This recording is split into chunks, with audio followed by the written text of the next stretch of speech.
Welcome to Soundtrack Your Life, a podcast about soundtracks, music, and movies. Each episode features a guest and focuses on a specific soundtrack and the personal stories connected to it. Now here's your host, Ryan Pack.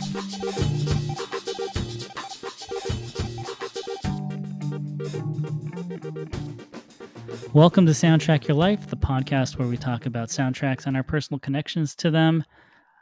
If this is your first time listening to the podcast, or if you've been with us from the beginning, thank you for your support. Subscribe to the podcast, leave a review if you'd like. We'd really appreciate it. Today we're going to talk about the 2004 Wes Anderson film, The Life Aquatic with Steve Zissou. My guest today is my good friend and advertising copywriter, Nicole Barlow. Welcome to the show, Nicole. Hi, Ryan. Feel so privileged to be here today. Thank you for getting the entire long-form title of the movie in that intro.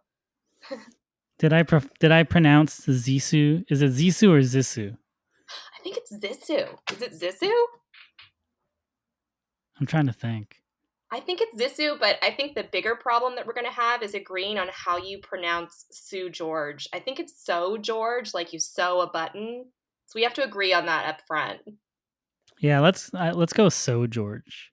Go with Seu Jeorge. I'm much more comfortable saying Seu Jeorge versus Seu Jeorge. Nailed it. So Nicole, why are we talking about The Life Aquatic today? So The Life Aquatic is one of those movies that came out in my early 20s. It's 2004. It's the young days of the internet, right? It's during this height of I'm super into David Bowie. I'm super into Iggy Pop and the Stooges. And all of this feels like a revelation. It feels like uncovering something that was always there because everybody knew Bowie in the 80s, right? Like, what was your first impression of David Bowie? It's kind of hard to pinpoint. Because I think there's I think I was familiar with David Bowie songs before I realized they were David Bowie songs. Mm-hmm. Like when I heard Modern Love, I feel like I've known that song like my entire life. But it wasn't until somewhere in the late 90s where I was like, oh, that's a David Bowie song? Right, same. So I feel like I've known that song, I've known Let's Dance my whole entire life, right? But you kind of relegate it to that part of your brain. Like I was little, I listened to it on top 40 radio. It's kind of like corny pop music. But what you don't know is that there's this whole entire Pandora's box of insane Bowie music to listen to, right? That predates all of that. I didn't know anything about Bowie in terms of his career trajectory until the early 2000s. Let's just put it that way. So this movie felt like it came from some kind of weird dream. Did I conjure this movie? Did I make this happen? Is this really all Bowie songs on the soundtrack and these beautiful covers? It just really hit me in a way that other Wes Anderson movies still don't even hit me. This is the one where I feel nostalgia for it. I can still remember trying to thrift with my now husband to put together that entire Life Aquatic outfit, painting Adidas shoes that they would look like the shoes from the movie. Which is I'm not a hype beast, but that's the one thing where I'm can they just release that shoe? I don't think they've ever released that shoe. Yeah, I don't think they have. Maybe in some super limited run and somebody's got it in a glass case next to I don't know, their T-Rex skull that they bought at Christie's. I bet they're $10,000. They're the shoes that Marty McFly wears that they released one time. Yeah, if they did release it, it must have been a super, super limited run. That would make Supreme blush, Right, no, exactly. Somebody has them, but I don't have them. But I remember coveting the wardrobe. I remember just being so entranced by this soundtrack and by this world. And this movie was everything to me in 2004. It was huge to me. And it's still something that I go back to. And it's been kind of this, weird thread since it came out. So I bought the soundtrack when the movie came out. I was a huge Wes Anderson fan. And I just kind of revisited it over the past few days since we were going to talk about it. And I forgot that the Seu Jeorge songs on the soundtrack are lifted straight from the set. You can hear Wes Anderson say action. Right. They're like really like kind of lo-fi and crunchy, right? So it's not it really does behoove you to see the movie. Like if you have nostalgia for the movie, then you are going to keep going back to those tracks. It's really kind of like essential that you don't do one thing and not the other. Like he's kind of the the Greek chorus in the movie, right? Like isn't that kind of how you would describe like the Seu Jeorge appearance? He's kind of the one that narrates it unofficially.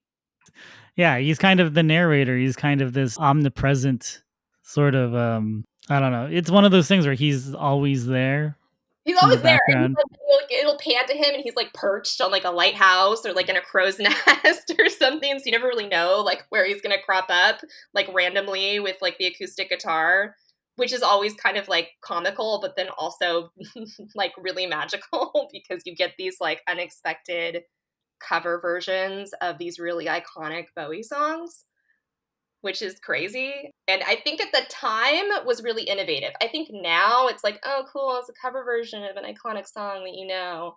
Great. But like back then, I feel like that wasn't really like a commonly used thing. It wasn't so cliche, right? Like, didn't that feel kind of new in 2004? I think it was new because it was him singing David Bowie songs in basically a different style of music, singing it in his native language and not trying to sing it in English. I think a lot of what he did with it is just so different than what we're accustomed to. Like, I think there were a lot of like, coffee shop versions of songs Yes. maybe in 2004, but I don't think you know, they're kind of like bossa nova-ish kind of renditions, even though it's just him and a guitar. It's not a coffee shop cover. It's got a lot more complexity and nuance. Yeah, I mean, that's the thing. It's not that dreaded like coffee shop cover, right? Which I think everybody kind of, maybe it's just me, but I kind of like despise a coffee house cover.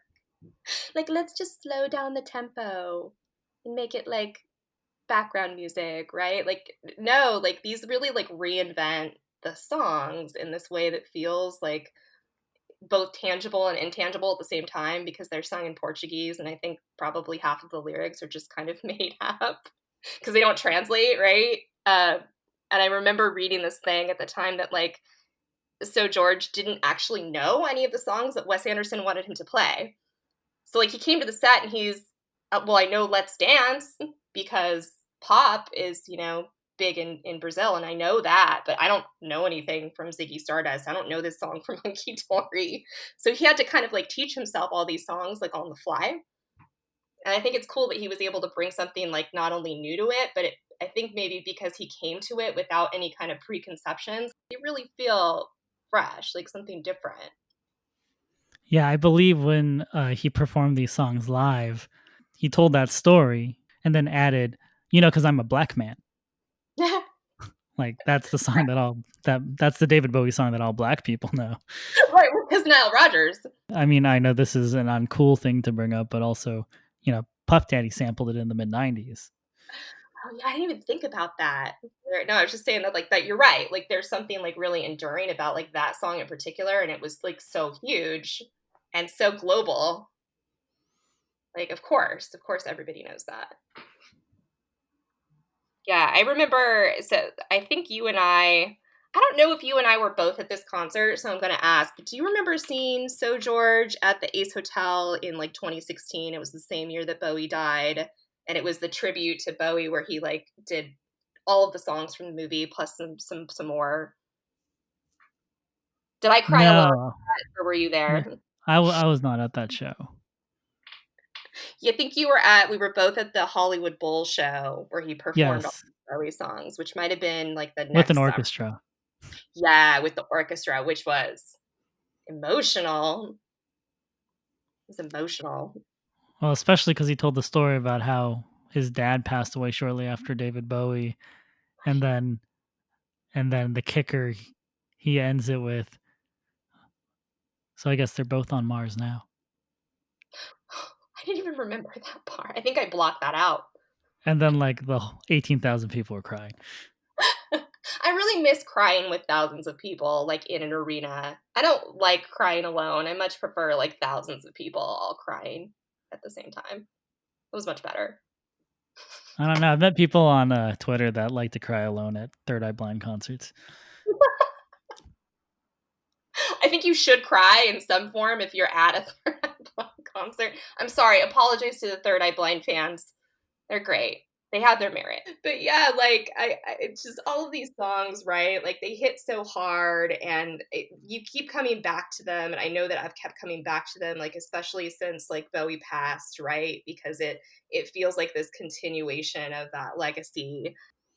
There's something really special about those songs on this movie, and I feel like it's maybe the most like cohesive Wes Anderson soundtrack in that way, because it's got this like this element, this Bowie element threaded everywhere. Right, like the movie ends with Queen Bitch as well, like the big kind of traditional Wes Anderson ending with, the cast all kind of walking down, like it's almost like the end of a musical, they're all kind of getting their curtain call. It's in So that scene is cut to Queen Bitch by David Bowie, the original version. So yeah, there's a mix of David Bowie's originals and the Seu Jeorge covers as well. Seu Jeorge, we agreed on this. Seu Jeorge. Yeah, Seu Jeorge covers. Yeah, no, that scene, that ending scene is just it's just chef's kiss, because I know like at points before that, I think you get to hear David Bowie's version of Life on Mars at some point in the movie, or way earlier in the movie. But you don't really get this like full-throated like takeover rendition from Bowie until that ending scene, which is really cool. And I don't know, like Hunky Dory, that song comes from Hunky Dory, which is an album that's kind of like a tribute to like, it's like Bowie's vision of America, of like the new world, right? Because it's all like stuff about New York and stuff about Andy Warhol, and it just feels like such a nice way to end it, right? Because it's kind of like looking towards like a future, which is cool. And it's just a badass song. The song is amazing. Yeah, it's one of my favorites for sure. It's just such a great song. And again, like going back to Bowie being kind of like the thread through this whole movie is like, yeah, obviously there's a lot of covers, but you even get to hear like Scott Walker. You get to hear 30th Century Man, and Scott Walker was like this huge influence on Bowie, so that's there. Devo is there, and Bowie produced the We Are Not Men album, right? So it's like Bowie is kind of like subtly creeping into all of the shit on this soundtrack. Yeah, and I just wanted to add that David Bowie spoke very positively of hearing the Seu Jeorge versions of his songs. Right, which is like the ultimate praise, right? Because there's plenty of Bowie covers, and I'm sure that he does not like give out that kind of, or he didn't give out that kind of thing lightly. I kind of feel like there are two people that are allowed to cover Bowie songs, and I feel like it's Seu Jeorge and it's Trent Reznor, right? Because Trent Reznor was such a like an actual collaborator with Bowie. I feel like he's allowed to cover Bowie song. I don't know. Not to like be like it's so sacred you could never, but cover songs are weird, right? Like you have to do them well or bring something new to them. Or if you're Kurt Cobain. Oh yeah, yeah. I guess if you're Kurt Cobain, I know some people probably prefer like the Man Who Sold the World Kurt version, right? Or heard it first. So Yeah, I think I fine. heard that version first. Yeah, I probably did too, and I didn't even think of that. That like, yeah, but again, that's kind of the way that like Bowie kind of seeps into your life. Like you were saying, like I feel like I've kind of known his songs since I can remember, and it's true, and you have, because there's so much shit that he's been involved in some way, which I think it like really makes him such a giant. Not that you need to like talk about how rad Bowie is, right? But I think when you start to unravel it, you realize like how much stuff that you love has Bowie in it in some way. Like Yeah, Raw like Power, right? Like there's Search and Destroys in this movie, right? And Search and Destroys in that part where Bill Murray goes like ham on all the sea pirates. yeah. Which is like such a great scene, and it's like that song is so perfect for it because it literally is like that's his raw power moment. Like that's when he comes like completely unhinged. And I think if you're gonna soundtrack a part of a movie where somebody's unhinged, like Search and Destroy. obviously. Like that would be the choice. That song is so legendary. Like there's even a Chili Peppers version of that cover of that song. Even that cover sounds great. Yeah, I feel like that's one of those songs is like as long as you kind of preserve some of the original integrity, there's no way to make that bad. It's just like it just comes right out the gate. It's just such a Yeah, power. just don't coffee house it. Don't coffee house it. Don't acoustic guitar it, maybe. Although now I kind of want somebody to do that. Well, if it's Seu Jeorge, then I might be okay with it. He's allowed. He's allowed. Yeah, I really love that moment though. And like again, like I feel like Iggy Pop is kind of like David Bowie's id, right? Because like for all of the crazy shit that Bowie did, like at the end of the day, he's still kind of this like poised English gentleman. And I feel like their relationship always had this kind of like duality to it, right? Where he would like look at Iggy and Iggy was like doing all the stuff that like he couldn't do, like slicing himself up on stage and like just going completely insane to electric guitar. And that's kind of like why he loved him so much, I think, like respected him so much, is because he was doing all that stuff that like he loved but maybe couldn't quite pull off. Yeah, that's an interesting take. I can see that for sure. I don't know. That's kind of how. Did you ever get a chance to see Iggy Pop live? You ever seen Iggy Pop live? I almost saw the Stooges, but I would have had to miss the Replacements reunion at a festival to see the Stooges because they were playing at the same time. Oh, so that definitely wouldn't have been your choice. Yeah, like I could have caught 20 minutes of the Stooges and then I would have had to run back to go see the Replacements, and that's not very fair to seeing the Stooges. That's true. Wow, that is a real Sophie's choice. I had no idea that you had to make that choice. That sucks. And I think Mike Watt was playing with the Stooges, and I love Mike Watt, and Yeah. I would love to see him playing with them. Who put together that lineup? That's unfair to put those two bands on at the same time. I've gotten to see Iggy Pop twice.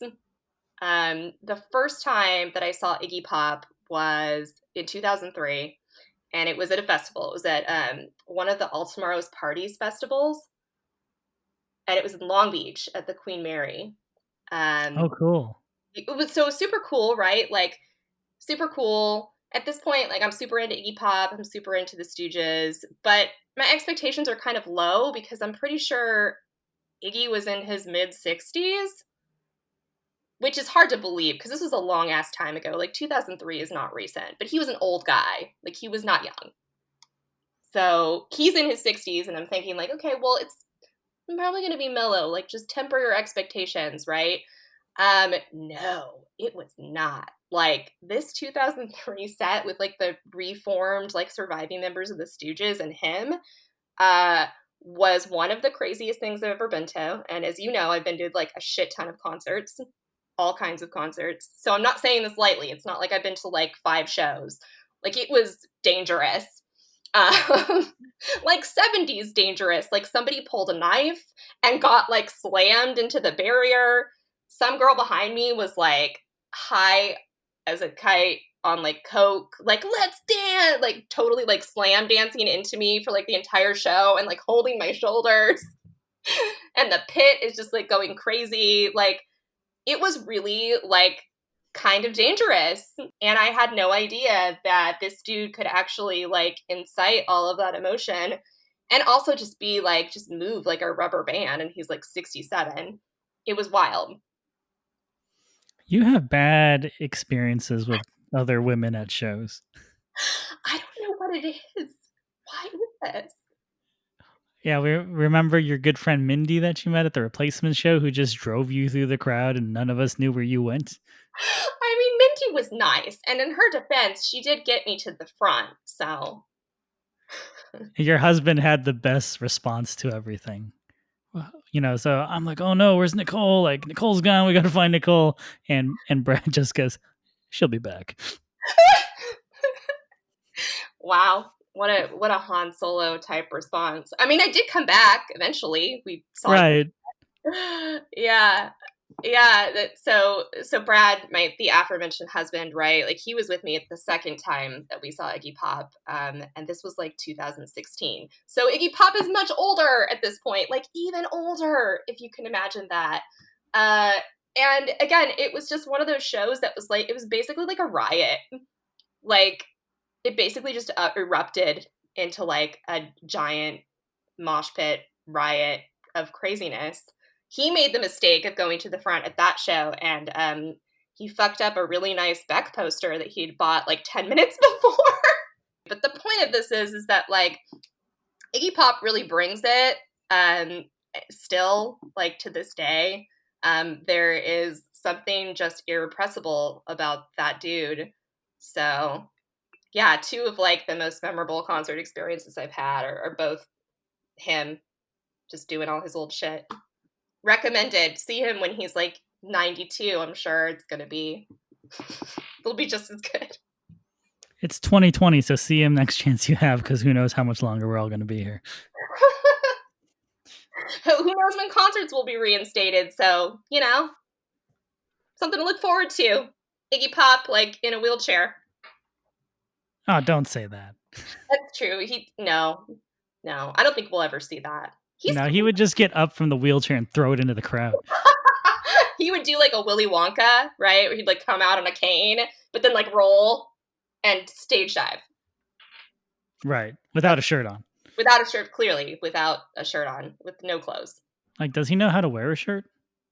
No, because he lives in Florida. He lives like in the Keys. And so I think he intentionally moved somewhere where you would have to wear the least amount of clothes possible. Let's talk about Devo. This is another one where it's like, how do you feel about Devo? We've been going to concerts together for a really long time. I feel like we've never discussed Devo in all these years. I like Devo. I have the blue hat. I don't have the red Whippet hat. I have the new school blue hat. It's very nice. Yeah, so like I wouldn't call myself like a hardcore Devo fan, but like, well, let's start with Mark Mothersbaugh. So Mark Mothersbaugh scored the film. He is a member of Devo. At this point he was Wes Anderson's go-to composer from Bottle Rocket through Life Aquatic. Mark Mothersbaugh scored every Wes Anderson film. Mm-hmm. Yeah, and I think Mark Mothersbaugh is kind of like, he's the secret sauce. Like his scores are really, that you kind of don't notice that they're there, but I think it's something that makes this movie and Royal Tenenbaums, and I almost kind of wanted to do Tenenbaums with you. It was a hard choice. But yeah, I think it makes those two movies like something really special.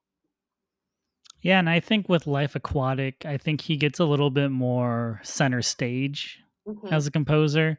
Mm-hmm.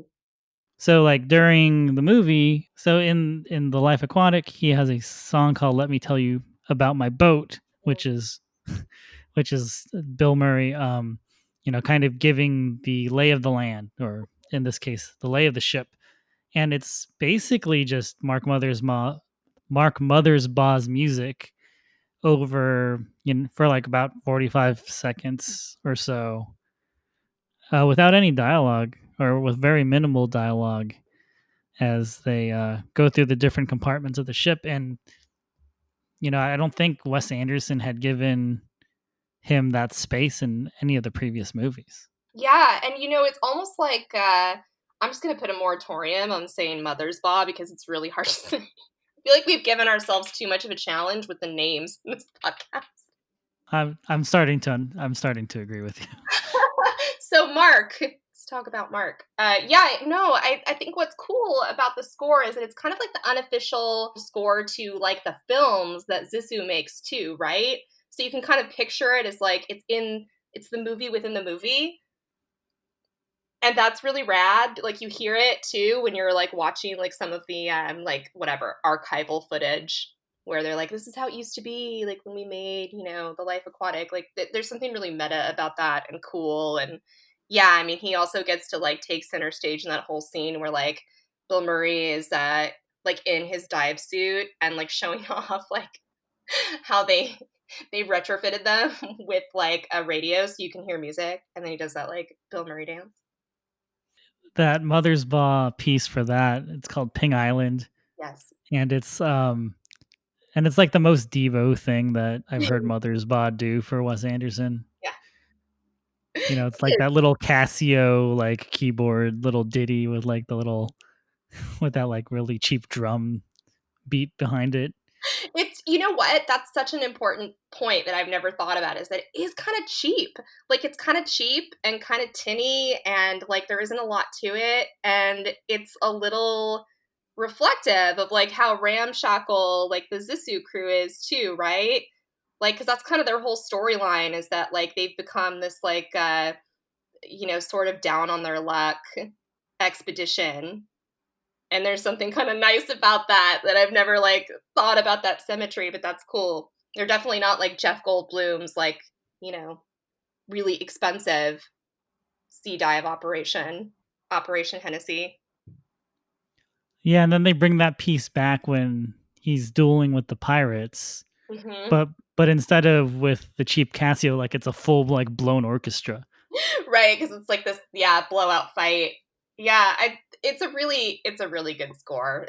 So maybe it's not underrated, but like it should definitely be rated. That scene on the island too, like talk about a stacked cast for this movie. The cast for this movie is obviously incredible, but I remember in like the early 2000s after this came out, like, do you remember the scene where Jeff Goldblum is with the pirates and he's wearing this like ringer shirt from the 70s that says "I'm a Pepper"? It's like a Dr. Pepper shirt. Nobody That sounds about remembers. right. Yeah, so it's like, I just remember hitting the dog with the newspaper. I mean, he's an asshole in this movie, right? But he's also this like perfectly Jeff Goldblum type of asshole, so it's entertaining. But yeah, he's wearing this like Dr. Pepper shirt that I remember like trying endlessly to thrift in the 2000s. Like, I'm gonna find a shirt. But I never did, sadly. Never made it. If anyone out there knows where to find that shirt, hit me up, because I need it still, even though I'm an adult. So if you can get those shoes for Nicole or the pepper shirt, Right. I let us actually know. just did this podcast so that I could ask people listening if they have either those shoes or that shirt. So this is really just this is a wardrobe. It's a wardrobe crisis, really. This is what the pandemic is doing to Nicole. I know, I need some retail therapy. Just hook me up with your shirts and shoes. Devo, like I think this is the only Devo song that's ever been on a Wes Anderson soundtrack, right? Like, even though he's worked with Mark. Right. So Devo's on the soundtrack. It's the first time Devo is on a Wes Anderson film soundtrack, even though Mark Mothersbaugh is the composer of the first 4 Wes Anderson films. Yeah, and so again, kind of like Bowie, I don't know what your impressions of Devo were as a kid, but when I was a kid, I had an older sister. And when I say older, I mean she was 12 years older than me. So her version of like ideal babysitting was, I'm going to make you Kraft mac and cheese, and then we're going to watch MTV for a super long time. And you're going to be exposed to things that you probably shouldn't be exposed to because you're 4. So my first memory of Devo is like the, weird guys in the plastic hats with that song about whipping people, and there's a lady in her bra, and I probably shouldn't be seeing this. Like, that was like my impression of Devo for a super long time. Like, Devo, like, they're just, I don't know, an 80s band, right? And I think this film is what made me listen to We Are Not Men for the first time, which is such a killer album. I'm trying to think of my first memories of Devo. I mean, obviously there's the Whip It video, which is iconic. I think Superchunk did a cover of like Girl You Want. Oh, and Nirvana also covers Turnaround on Incesticide. There's a lot of Nirvana in this podcast that I did not expect to crop up. Like, I think I totally forgot about the Devo cover till we started talking about them. But yeah, so I think I knew that they were a little bit more than just the Whip It song, because like Nirvana's covering them and then Superchunk's covering them, and I'm I'm a pretty big Superchunk fan. But I don't think it was until like later that like I really started diving more into their actual music. Side note, Mark Mothersbaugh also composed the Rugrats theme, so I did know that. What? Uh-huh. What? Am I the last Yep. person to know this information? That's amazing. So there's like plenty of reasons where I was like, okay, they're more than just the Whip It Band. Well, okay, first of all, you were very sophisticated in 2004. I feel like I was, I don't know, some kind of fetus in 2004, like waking up for the first time. Oh my God, music. The internet was young, Ryan. Like, I didn't know all of these things. Whatever. You saw Iggy Pop in 2003. That makes up for I a lot know, of but things. still, like, it was a process of discovery, right? Like, I had LimeWire, and that's it. I feel like that Devo being in this movie was a turning point for me and understanding that Devo was not just like a cheesy 80s band, right? Because again, like it's in 2004, like a lot of what I had going for me in terms of like musical knowledge about acts that were older than that just kind of came from like weird childhood dispositions, right? Like Bowie was like the dude in Labyrinth with the giant codpiece and Devo had the plastic hats. So this like I think soundtracks are a really great way to discover deeper into things. You know, like Tarantino is great at this too, right? Where like he'll always throw in like a song by a band that is so catchy and amazing, you're kind of like kicking yourself for never heard it before. But like that's kind of what this song is for me, right? Like Gut Feeling is just a ass kicker of a song. It's such a good song. And that whole album is obviously like genius. Yeah, I didn't realize that Bowie had worked with them. Bowie and Eno produced We Are Not Men. So, you know, it's kind of again like that influence thing where I always have to wonder like, is it intentional? Like, did Wes do this on purpose? Where he knew like all of these things were kind of like connected. I don't know. I'm going to get like way too deep now. Like, I'm going to make this like a book club or like a movie criticism club where I'm talking about like how much of this is premeditated in the filmmaking, but it's No, cool. no, that's what this podcast is for. Yeah, I know. It's for me to like ruminate on like, but what if? Because I'm about to bring up the soundtrack supervisor, Bring up Randall the Poster. soundtrack supervisor. Hit me with that soundtrack supervisor. I hope it has to do with Rugrats also. No, but this will blow your. I'm hoping this will blow your mind a little bit. So Randall Poster is Wes Anderson's kind of go-to soundtrack supervisor. Randall Poster has been working with Wes ever since Rushmore, and I feel like he is the one. Like I'm sure Wes has a. I mean, I'm 100% sure Wes has input on the soundtrack, but I think Randall is kind of there to help kind of fill in some of the gaps. I don't know if the Devo selection was a Randall idea, but if you look at other movies that Randall has worked on, he seems to kind of have a knack for killer soundtracks. So it makes sense why they get along. Randall Poster's first soundtrack was Kids.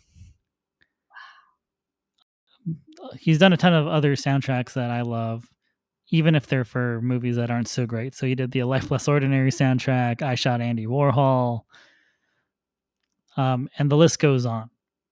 So yeah, I mean, I guess we should give more props to the music supervisor, right? Because it's clear that even if Anderson had the vision of, all right, I really want like core to this. I want there to be this thread of like Bowie cover songs by Seu Jeorge, right? You're still going to have to fill that in. You're going to have to bolster it by all of these other amazing tracks. The other thing that's really interesting about this soundtrack in terms of like the Wes Anderson soundtrack canon, there are no Stones. There's no Rolling Stones on this soundtrack. Yep, this is the first one to not have a Stone song. So it's kind of like you can't have like too many Titans in one arena. I feel like that's why like the Stones were kind of like left out. It's like too strong, too much. Or your budget can't afford both Bowie and the Stones. Or it broke the budget. That is Because also possible. I think my friend told me that for Rushmore, Wes Anderson wanted all Kinks songs, but because they couldn't afford it in the budget, that's why you have like Creation, which kind of sounds like the Kinks but isn't the Kinks. That makes complete sense. And now I'm picturing a version of Rushmore with nothing but Kinks songs, which would be rad. So that's why you get Randall Poster. You're like, I need stuff that sounds like this. Go find it.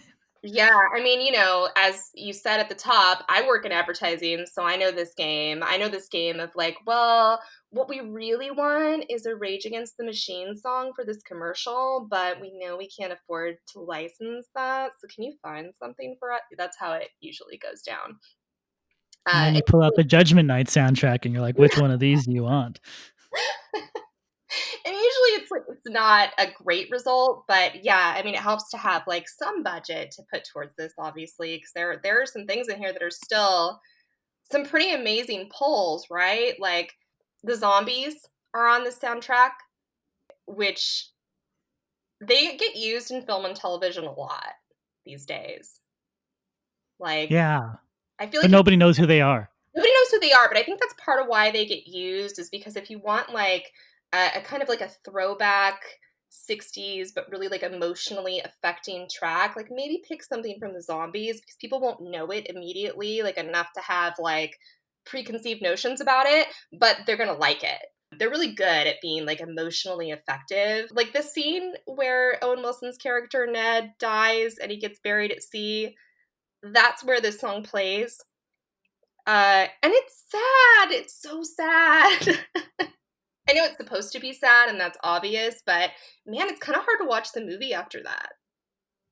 Right? Is it just Yeah, and that song definitely adds to I mean, the sadness, right? the way I feel inside is just such a melancholy song anyway, and then you layer that on top of this moment and yeah, it is sad. Yeah, so it's sad because it's like, oh, Owen Wilson's character is like this uncomplicated good guy, and he's got no ego, and he's in love, and even though they foreshadowed it like 20 million times in the movie, like it's still a bummer when he dies. Yeah, it's such a gut punch because it happens so abruptly.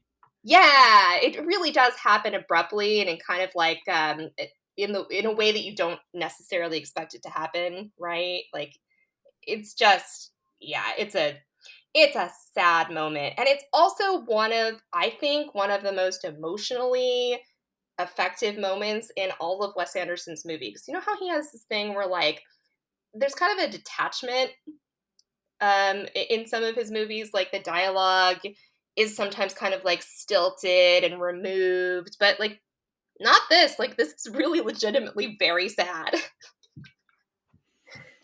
Yeah, and we could possibly attribute that to Noah Baumbach's involvement in the film. He is Wes Anderson's co-writer for this movie, and he tends to make just very sad things in general.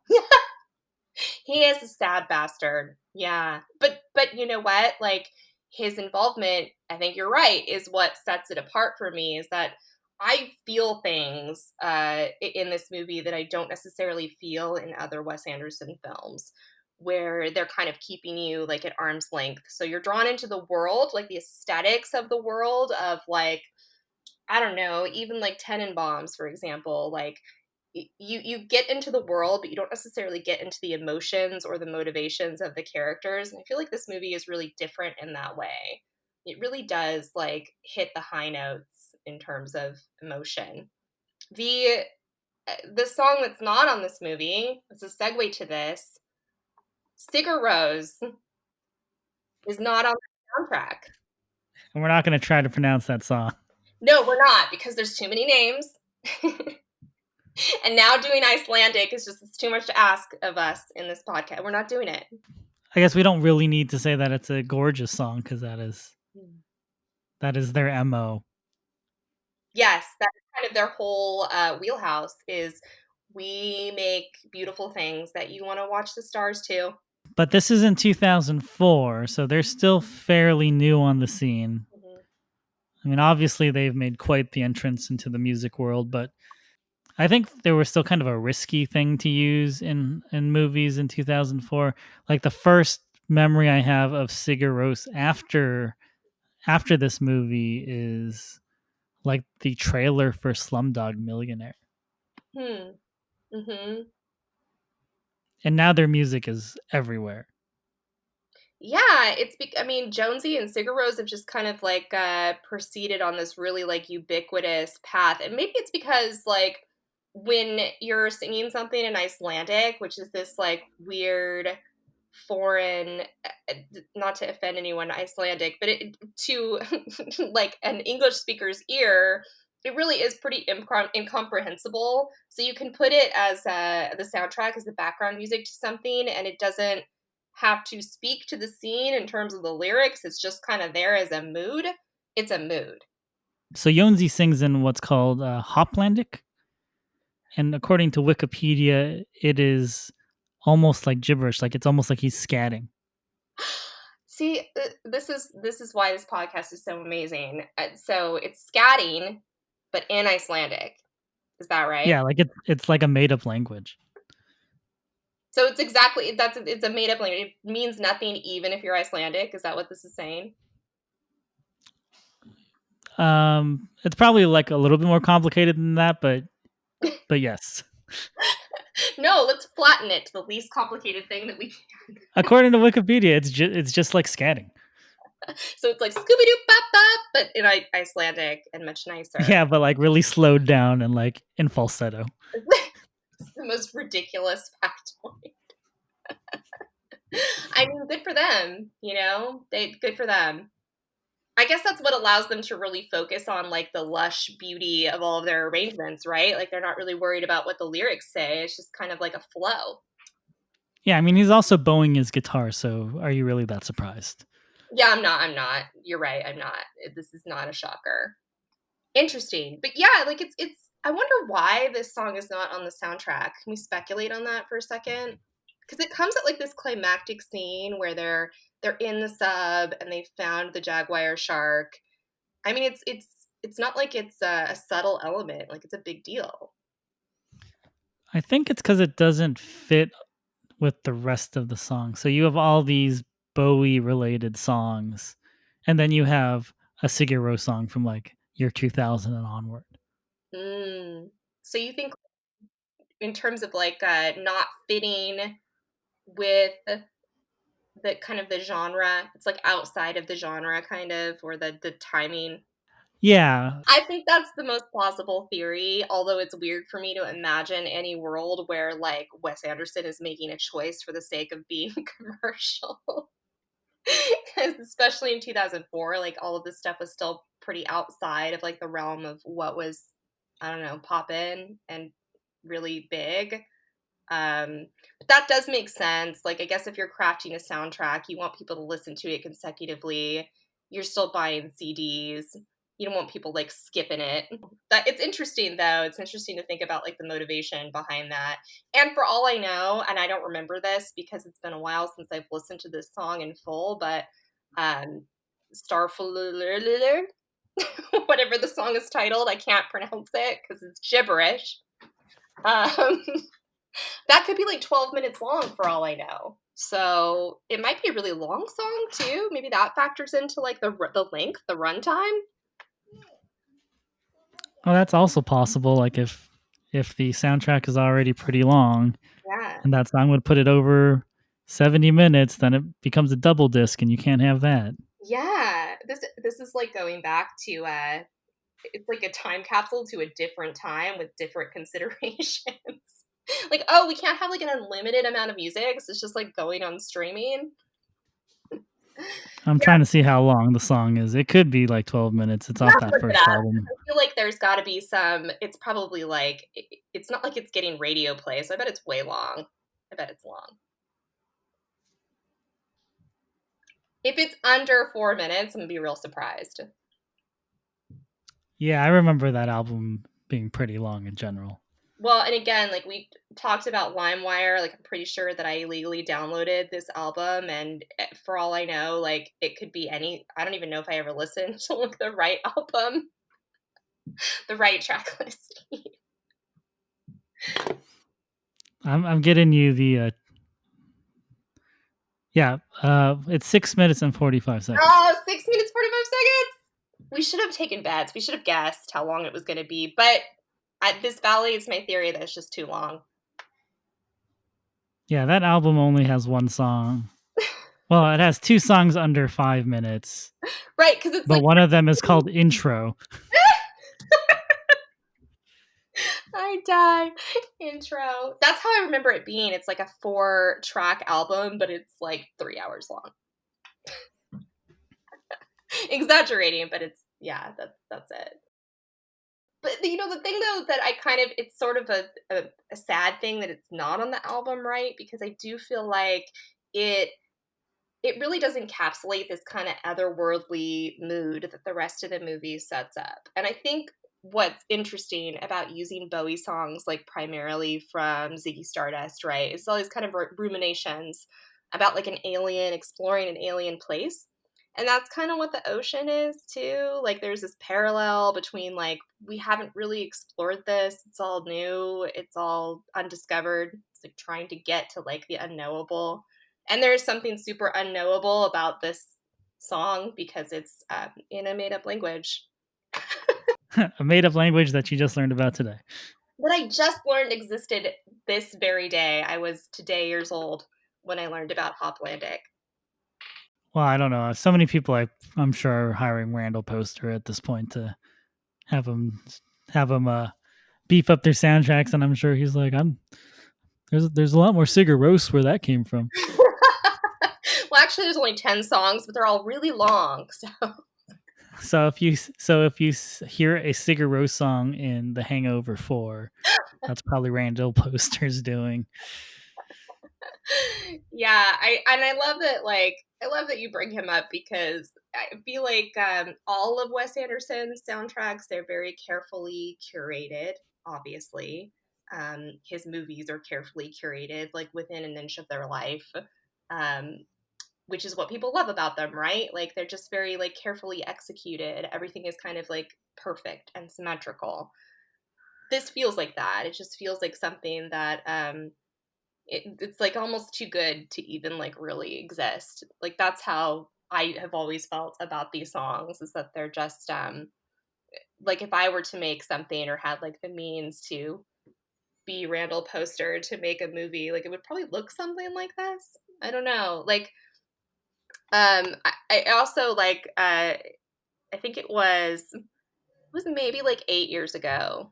I went to Monaco in France. And now it sounds, now that I'm saying it out loud, it sounds like I'm like, I went to Monaco. I was a poor person in Monaco. Like, let's just put that out there to be clear. Like, I was not in Monte Carlo, like, putting it all on black and, like, gambling a Lamborghini. Like, I was just there on vacation. I happened to be there. My friends and I, like, we wandered into Monte Carlo. And in Monte Carlo, they have an oceanographic museum. Have you ever heard of the Oceanographic Museum in Monte Carlo, or is this like a super obscure thing? I haven't heard of it, but I also know very little about Monte Carlo. And again, now I feel like I'm being a pretentious asshole. Like, in Monte Carlo, they have an Oceanographic Museum. I'm sorry. No, continue. Please continue. Continue. But yeah, so they have this Oceanographic Museum. It's like in this turn of the century, like crazy building, like perched on a cliff in like pristine Monte Carlo. And you go inside and it's got all of this stuff, some of which is from Jacque Cousteau, who inspired so much of this movie, right? So they have like his yellow submarine that looks very much like the real life version of the yellow submarine in this film. They have this cabinet of natural curiosities with all of these, kind of like Victorian, like pickled jars of like sea creatures, bones of whales hanging from the ceiling. And it's all like very grand. It's a lot like the set pieces in Life Aquatic, where you're walking through these like, French halls and chandeliers. It's all like that, right? And yeah, like it just again kind of felt like it emerged out of a dream, because when we traveled, we didn't even really know it was there. We just kind of like stumbled on it. And it was the same thing where it's like, wow, I wonder if Wes Anderson has seen this. And this like influenced like all of these like weird kind of European settings. You don't really know where they are. Like they might be Spain, they might be France. You have no idea where they are. I think that's what makes the movie so compelling to go back to, is that it really does create like another place, but with enough familiar elements where you're like, oh yeah, I relate to that. So thank you, Nicole, for coming on the podcast. Thank you so much. This has been really fun. This has been nice to reminisce about things that I don't get to talk about anymore. So thank you. It's been fun. Nicole is private on Instagram, but if you're cool enough, maybe she will let you follow her at Lollapalooza. Yeah, if you have that I'm a Pepper shirt or any of the Life Aquatic Adidas shoes, then yeah, DM me. Let's get you and Brandis on an episode. That would be a lot of fun. Yes, please. Let's do that. I want to tag team something with her because yeah, we love shit talking each other. It's fun. If you enjoyed the podcast, please subscribe. Please leave us a review. Thank you for listening again, and hopefully we'll see you at the next episode. Thanks for joining us this week on Soundtrack Your Life. Make sure to visit our website, soundtrackyourlife.net, where you can subscribe to the show on Apple Podcasts or Spotify. While you're at it, if you found value in the show, we'd appreciate a rating. Or if you'd simply tell a friend about the show, that would help us out too.